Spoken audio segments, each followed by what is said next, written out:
You threaded or blue skied about something's happening in Miami. Here's more proof of enormous backlash brewing against Trump's cruel immigration policy and those who cowardly support them.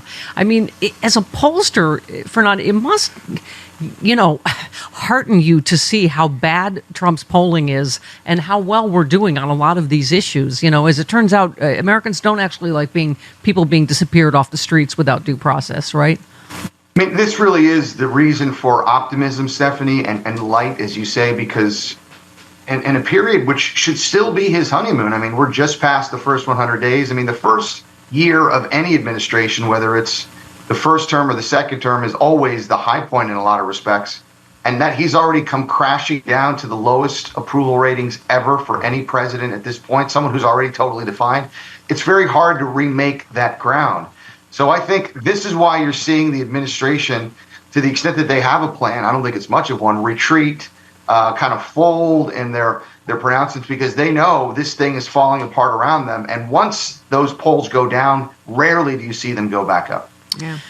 Well, I mean, this alone, House Republicans released the first draft of their legislation, to Governor Grisham's point, cutting Medicaid to help pay for $5 trillion of tax cut in what Trump calls his big, beautiful bill. Even noted fisting aficionado Josh Hawley said slashing Medicaid is politically suicidal, which is why I hope they don't listen to him. He said Trump has promised working class tax cuts, protection for working class social insurance, such as Medicaid, but now a noisy contingent of corporatist Republicans, call it the party's Wall Street wing, is urging Congress to ignore all that and get back to the old-time religion, corporate giveaways, preferences for capital, deep cuts to social insurance.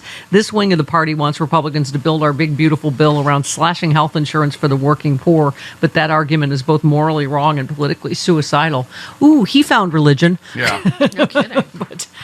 Well, I mean, Stephanie, you have to understand, I mean, not only does this administration and MAGA in general, they hate the earned benefits programs that we have amassed in this country over the last century since the New Deal era. And the reason they hate that is because they hate government. They hate any role that the government would play as a fair arbiter to kind of be the safety net for a whole host of Americans up and down the line. So that's why, even though people like Hawley know that this is potentially political suicide, the MAGA folks behind this ideological movement cannot help themselves. They know that stuff like Medicare and these programs that we have earned, Social Security over the years and others, are the enemy from their perspective. So they're going to keep pushing this and try and find out ways where subtly or quietly or sometimes out in the open, they'll try and decapitate that stuff. So let's talk about the Democratic Party. Because do we have to? Because, as you say, Trump historically unpopular. I don't think you've probably ever seen this in your political life. Have you? One man tanking the economy to this degree with just his ridiculous, chaotic decisions. Accepting a $400 million jet from a country that funds Hamas. There is so much incoherence, incompetence, chaos.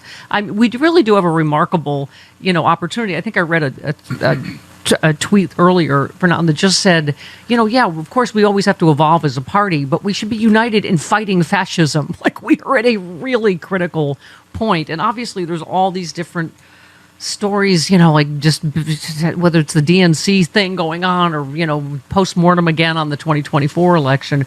What do you make of where we are? I wore my blue NAMI shirt for a reason. However, we got to get here. Go ahead. Stephanie, I'm kind of known for big ideas, so I'm going to share my big idea with you and your listening audience. And I truly believe this. I mean, this isn't just something, I threw together on the back of a napkin. I really think this is the way forward for the Democratic Party and for the country. Because right now, if you look at it, of course, the most important political objective in front of us is to take back the House and hopefully the Senate in 2026. That gives us the ability to be real in terms of our opposition to this regime. But I think the big idea that the Democratic Party needs, is to start the 2028 presidential campaign yesterday. Yeah. And what I mean by that is we need to start focusing on developing the next leader for that party. It's going to be one of 8, 9, 10, 12, however many potential aspirants are running. And focus that attention on that now so that can act as the counterweight. Give us something that we can all put our minds around. Everybody's going to pick and choose who they like. volunteers are going to get involved, but that filters all of the desperation, the anxiety that people are feeling now into the action. And these presidential candidates can then start themselves through their burgeoning operations, work in these states and in these congressional districts that we're going to need to flip for 2026. I think there's part of us. Like there's part of me though just going like, oh great, we had no primary last time. Now we're going to have a 4-year long one. But that's a good thing. In this case, it's a good thing because the American people need to see, and we need to have our candidates go through that primary competition so that they can hone themselves in their messages to hopefully connect where the voters are and build that support, not only heading into the midterms, but the tidal wave we need to take the country forever back in 2028. So I got to ask you, do you know what Jasmine Crockett is talking about? She shared some intriguing insights recently. She said donors are already eyeing one specific candidate for president in 2028. She said internal chatter has practically confirmed the candidate will be male. She said, "And this is it is this fear that people within the party, within the primary system, will have about voting for a woman because every time we voted for a woman, we've lost." She said, "So far, I think that's a natural fear because we want to win. So there's a lot of people are like, you know what? Let's go find the safest white boy we can find." She said, I had a donor on the phone with me telling that all the donors are lining up behind that candidate. So I can tell you it's not a black person or a woman. Do you know who she's talking about? I really don't have any idea. And look, I understand what Congresswoman Crockett is suggesting. But look, how many elections and primaries have we remembered and lived through? I mean, you know, Jimmy Carter was nobody's choice in 1976. That's true. Right. Yeah. Democrats. You know, Bill Clinton literally was polling last in the field in 92. I remember when Hillary Clinton was absolutely going to be the nominee in 2008, and then Barack Obama happened. So this is why I think all of these types of statements are premature. We're still 3.5 years away from settling on who our nominee is going to be, you know, in some cases. So that's why I think this process needs to play out. The Democratic Party voters are going to decide who's going to be the nominee. And it's going to be that candidate that connects best with where the country is going into the 2028 cycle. So do you agree with what, so on the other hand, Senator Klobuchar said she urged Democrats not to give up on the idea of having a woman as the candidate. She said, well, Biden should feel free to share his views. There's no use in looking backwards. She said, yes, we would have been better served by a primary, but we are where we are. We're not on the History Channel right now. She said, but she said, you know, that we shouldn't be afraid.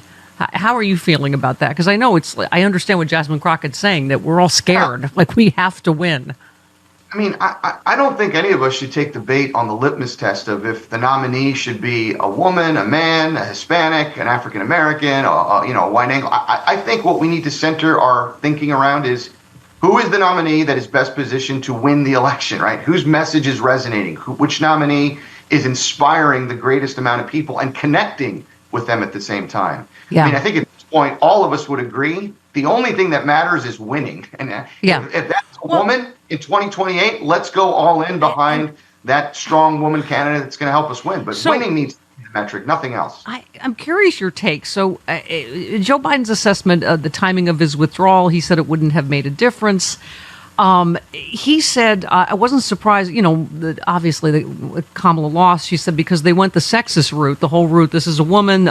She said, I've never seen quite as successful and consistent a campaign undercutting the notion that a woman couldn't lead the country and a woman of mixed race. I mean, certainly sexism and racism were an element. I mean, do you have a sense, Fernand, from polling? Because I said, what if we had all just gotten behind Biden and we didn't have the sexism and racism? Might he have eked out a victory? I mean, it's hard to coulda, shoulda, woulda, right? But I mean, I'm just wondering your take on that whole.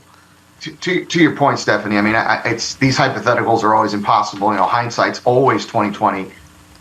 Just having looked at the polling, I did not see any kind of a path for President Biden.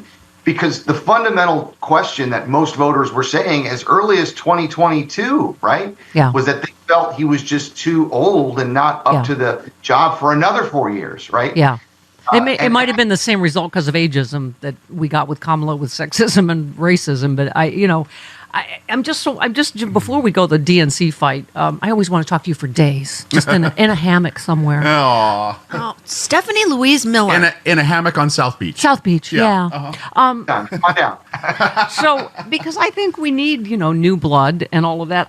But to me, this is too complicated for me. So the DNC is moving forward. So it looks like they're they're going to redo the election, but it could push out David Hogg and Malcolm Kenyatta. Do you have any sense of what's happening and what you think is going to happen? Yeah, I mean, I don't like the optics of this at all. Yes, right. I think, look, we should let the chips roll where they may. Sure, David Hogg, I think, makes a lot of Democrats or some Democrats uncomfortable because of the idea that he would lead efforts to primary a lot of Democrats. But again, I mean, we either have faith in the voters or we don't. We either have faith in the democratic process or we don't. He was elected to those positions, as was the other gentleman. I think to now, after action methods or maneuvers to try on a technicality to throw him out, I just think it sends a bad message. But fundamentally, I don't think any of this stuff matters. What matters is winning the Congress in 2026 and electing a Democratic president in 2028. Those should be the goals always for the Democratic Party going forward. And you are the smartest, handsomest man in the world. And so I'm just going to say, do everything Vernanda Mondi says. And we'll have a Blue Nami. All right. Love you, honey. See you soon. All right. Thank you, Fernand. All right. Bye, honey. Bye-bye. Oh, hey there, it's Stephanie Miller.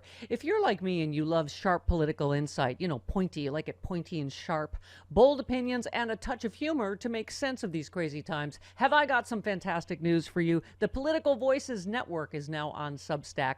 This is your new go-to for the best in independent media. We're talking about my show streaming daily with episodes on demand, the fearless of journalism of Brian Karem, the brilliant side-splitting satire of John Fugelsang, the unrelenting working class advocacy of Rick Smith, and so much more. Here's the best part. Subscribing is so easy. You can join for free or go to the extra mile. Support these incredible independent voices by signing up for a full subscription starting at just $8. You'll get access to exclusive content, behind-the-scenes insights, and a chance to directly fuel fearless, unfiltered media. So what are you waiting for? Head on over to politicalvoicesnetwork.com. Hit that subscribe button and become part of the movement keeping truth alive in an era of corporate media overload. Every subscription helps, especially yours. One more time, that is politicalvoicesnetwork.com. Sign up now.